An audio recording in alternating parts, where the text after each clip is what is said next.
December 20th, 1943. 27,000 feet above Germany. American bomber pilot Charlie Brown is dying. His B-17 bomber, the one they call Ye Old Pub, is falling apart in the sky. Half the tail is gone, the nose is shattered, 2 engines are dead, blood is frozen to the floor. His co-pilot is unconscious, his tail gunner is dead, 4 other crew members are wounded and barely breathing. Charlie's vision is blurring. He can taste blood in his mouth. The cockpit is so cold that his fingers are turning blue on the controls. And then through the cracked windscreen, he sees it. A German fighter plane, a Messerschmitt Bf-109, the most lethal fighter in the Luftwaffe, and it's flying right next to him, wingtip to wingtip, so close Charlie can see the pilot's face. This is it. This is how it ends. One burst from those guns, and Ye Old Pub will be gone. Charlie closes his eyes. He's too tired to be scared anymore. He just waits for the bullets. But they never come. Instead, something happens that shouldn't be possible, something that breaks every rule of war, something so unbelievable that when Charlie tells people later, most of them won't believe him. The German pilot doesn't shoot. He doesn't attack. He doesn't even turn away. He escorts them. He protects them. He saves them. And 50 years later, when these 2 men finally meet face to face, one of them will say the 5 words that explain everything. I could not have lived with myself. Let me take you back to how this impossible moment began. December 20th, 1943, morning. An American airbase in England. The sky is gray and heavy with clouds. Second Lieutenant Charlie Brown is 21 years old. He's from West Virginia. He's been in Europe for exactly 1 week. This is his first mission as aircraft commander. His very first time leading a crew into combat. They're supposed to bomb a factory in Bremen, Germany. It's a milk run, his commanding officer told him. Easy target, you'll be fine. Charlie doesn't feel fine. He feels like he's about to throw up, but he doesn't tell anyone that. His crew is young. The oldest guy is 24. The youngest is 19. They call their plane Ye Old Pub because the nose art shows a British pub with a pretty girl standing outside. They take off at 0700 hours, 10 B-17 bombers in formation. The plan is simple: fly in, drop the bombs, fly out, stay in formation, protect each other. For the first 2 hours, everything goes exactly as planned. And then the German fighters show up. They come out of the clouds fast. Messerschmitt 109s and Focke-Wulf 190s, fast, aggressive, deadly. The sky turns into chaos. Machine gun fire rips through the air, bombers start going down, parachutes open like white dots against the gray sky. Charlie's plane drops its bombs on target. Good, now they just need to get home. But as they turn for England, a 20mm cannon shell punches through the nose of Ye Old Pub. The explosion is devastating. The plexiglass nose shatters. The navigator is hit. Blood sprays across the instruments. Then another hit and another. The German fighters are all over them. A shell takes out the No. 3 engine. It catches fire. Black smoke pours into the sky. The tail gunner, a kid from Pennsylvania named Hugh Eckenrode, is firing back as fast as he can, and then his guns go silent. Charlie tries to call him on the intercom. "Eckenrode, you okay back there?" No answer. Eckenrode is dead. A shell went right through the tail section. He never had a chance. The No. 4 engine is hit next. It dies with a grinding scream of metal. Now they're flying on 2 engines. A B-17 can technically fly on 2 engines, technically, but not with this much damage. The co-pilot, Spencer Luke, is slumped in his seat. He's been hit in the shoulder. He's conscious, but barely. Charlie is alone now, flying a dying airplane. 11 men depending on him, and they're still 150 miles from safety. The formation has left them behind. Standard procedure: if you can't keep up, you're on your own. The formation has to survive. Charlie understands, but it doesn't make him feel less alone. Ye Old Pub is losing altitude fast. They're down to 15,000 feet, then 12,000, then 10. The hydraulics are failing, the rudder is barely responding, Charlie has to use both legs on the pedals just to keep the nose pointed in the right direction. And then the worst thing happens. 3 more German fighters spot them. They're stragglers now, wounded, slow, easy prey. The fighters make their attack run, cannon fire walks up the fuselage, the entire plane shudders. A shell goes off in the radio room. The radio operator is wounded, another crew member, the ball turret gunner, is hit in the leg. The waist gunner tries to return fire, but his gun jams. They're defenseless now. No guns working, no way to fight back. Charlie can see the English Channel in the distance. So close, maybe 80 miles, might as well be 1,000. The German fighters are lining up for another pass. This one will finish them. Charlie doesn't pray, he's too busy trying to fly, but in his head he's saying goodbye to his mother. The fighters come in, guns ready. And then something impossible happens. Another German fighter appears out of nowhere, a Messerschmitt 109, but this one doesn't shoot. This one attacks the other German fighters. Charlie sees it through the broken windscreen. The new 109 is driving off the other German planes, chasing them away. What the hell is happening? The 3 German fighters break off. They disappear into the clouds. And the lone 109 slides into formation right next to Ye Old Pub, wingtip to wingtip, maybe 20 feet away. Charlie can see the pilot clearly now. He's young, maybe late 20s. Blonde hair, blue eyes. He's looking directly at Charlie, and he's not shooting. For a long moment, the 2 pilots just stare at each other. American and German, enemy and enemy, separated by 20 feet and a world of war. The German pilot looks at Ye Old Pub, really looks at it. He can see the shattered nose, the destroyed tail section, the blood streaked along the fuselage, the dead engines trailing smoke. He looks at Charlie, at his pale face, his bloody flight suit, his exhausted eyes. And then the German pilot does something that makes no sense at all. He points down toward Sweden. Sweden is neutral. If Charlie can make it to Sweden, they'll be safe. They'll be interned, but they'll be alive. Charlie shakes his head. He points toward England, home. That's where we're going. The German pilot nods slowly, and he stays in formation. For the next 30 minutes, this impossible thing continues. A German fighter escorting an American bomber, protecting it. When they cross over the German coast and head out over the North Sea, German anti-aircraft guns see them. They see a B-17 and they prepare to fire. But they also see the German fighter flying escort, so they don't shoot. They assume it's a captured American plane being brought in. The German pilot just saved them from their own guns. They fly over the cold gray water.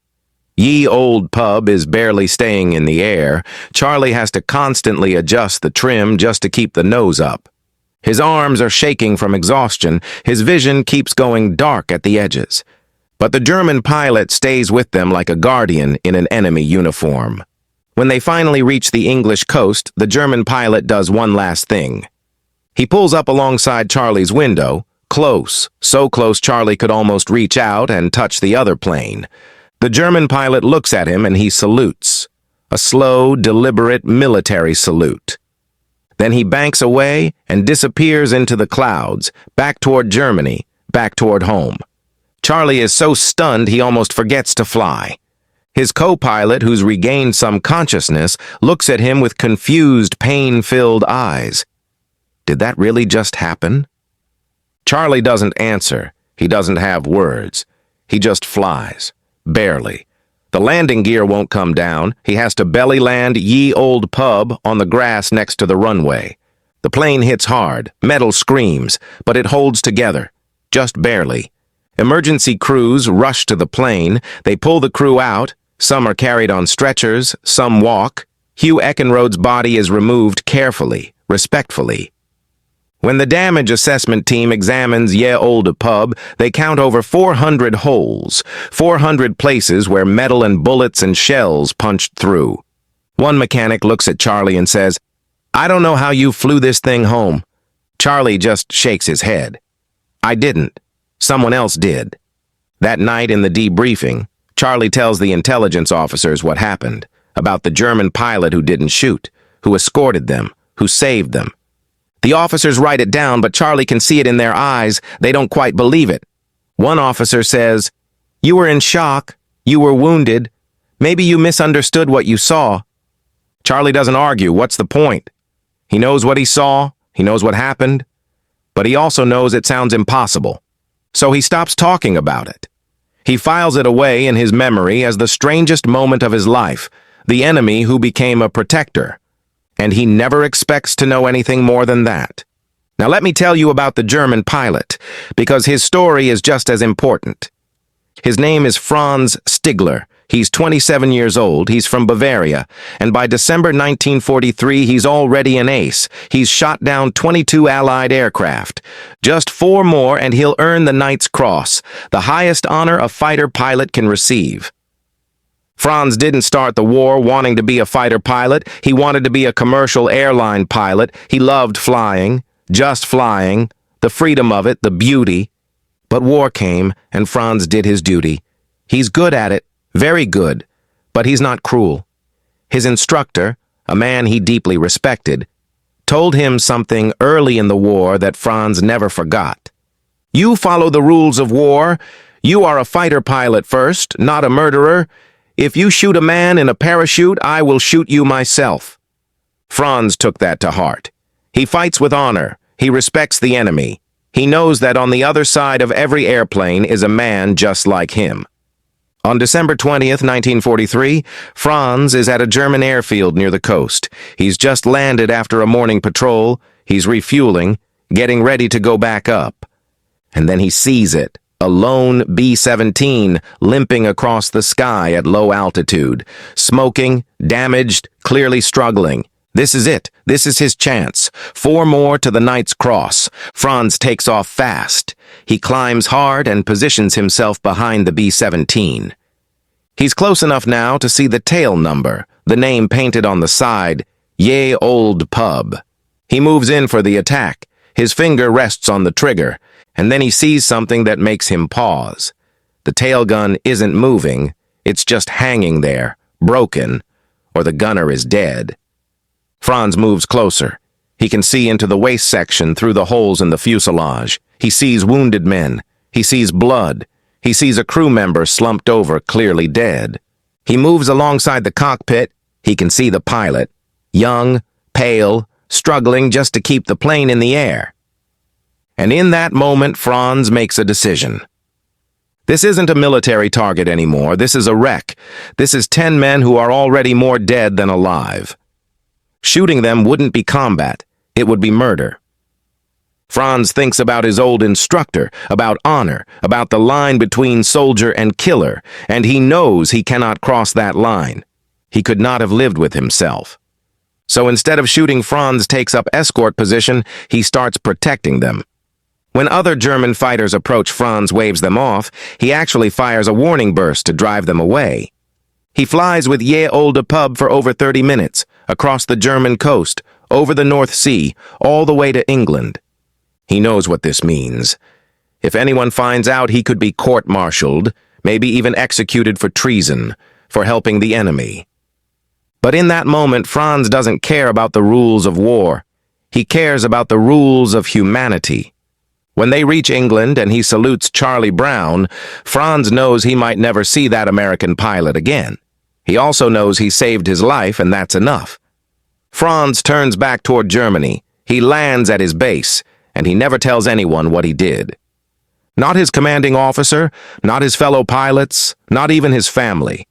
It's too dangerous. The Nazis don't forgive mercy toward the enemy. So Franz keeps it secret. He files it away in his own memory as the strangest day of his life, the day he let an enemy go. And like Charlie, he never expects to know anything more than that. The war continues. Both men survive. Charlie flies more missions. Franz keeps flying until Germany falls. After the war, they both go home. They both get married. They both build normal, quiet lives. Charlie becomes a civil servant in Miami. Franz immigrates to Canada and starts a business. They live their lives. They raise families. They grow old. But neither of them ever forgets that day in December 1943. Charlie tells his wife about it once. She listens but doesn't quite understand. It was war, honey. Strange things happened. Franz tells no one. Not for years. The shame of Germany's defeat is too heavy. The guilt of what his country did is too much. But in his private moments when he's alone, Franz thinks about that American bomber, about the young pilot with the pale face and exhausted eyes. And he wonders, did he make it? Did he survive the war? Is he somewhere out there living his life, maybe thinking about that day too? 46 years pass. 46 years. And then in 1989, something remarkable happens. Charlie Brown, now 66 years old and retired, is cleaning out his attic. He finds his old flight jacket, his mission logs, his photographs. And he starts thinking about that day again. The German pilot who saved his life. He's wondered for decades, who was he? What was his name? Is he still alive? Charlie decides to find out. He writes a letter. He sends it to a Combat Pilot Association newsletter, a small publication that goes out to former fighter pilots in Germany. The letter says, I am looking for a German pilot who flew a Messerschmitt 109 on December 20th, 1943, somewhere over the North Sea. You escorted a badly damaged B-17 to safety. You didn't shoot. You saved us. I want to thank you. Charlie doesn't expect anything. It's been almost 50 years. The pilot might be dead. He might never see the letter. Even if he does, why would he respond? But 4 months later, Charlie receives a letter from Canada. It's typed in slightly formal English. It says, I am the pilot you are looking for. Charlie's hands shake as he reads it. The letter describes that day in perfect detail, details Charlie never published, details only the German pilot could know. The position of the sun, the color of the smoke from the dying engines, the exact moment when the pilot saluted. It's him. After 46 years, it's really him. His name is Franz Stigler. He's 77 years old, he lives in Vancouver, and he's been waiting half a century to find out if the American crew survived. They start writing letters. Long letters, telling their stories, filling in the gaps. Franz writes, I could not have shot you. You were already dead in my mind. To shoot you would have been murder. Charlie writes back, you gave me my life. You gave my crew their lives. My children exist because of you. My grandchildren exist because of you. In 1990, they finally meet in person. The reunion happens at a hotel in Seattle. Charlie walks into the lobby. He's an old man now. White hair, slow steps, but his eyes are sharp. And standing by the window is another old man. Tall, white hair, blue eyes that haven't changed in 50 years. For a long moment, they just stare at each other. Two old warriors, once enemies, separated by a war that ended decades ago. And then Franz walks forward and they embrace like brothers. They're both crying. Two old men crying in a hotel lobby holding on to each other like they're afraid to let go. Franz says, I've thought about you every day for 50 years. Charlie says, I owe you everything. They spend the next 5 days together, talking, laughing, sharing stories, becoming friends. Franz meets Charlie's wife, his children, his grandchildren. He sees the family that exists because he made one impossible decision in 1943. Charlie meets Franz's family. He thanks them for sharing Franz with him all those years ago, even though they didn't know it at the time. They remain close friends for the rest of their lives. They speak on the phone every week. They visit each other. They appear together at air shows and veteran events. People ask them, how can you be friends? You were enemies. Franz always says the same thing. We were never enemies, we were just on different sides, but we were always men first.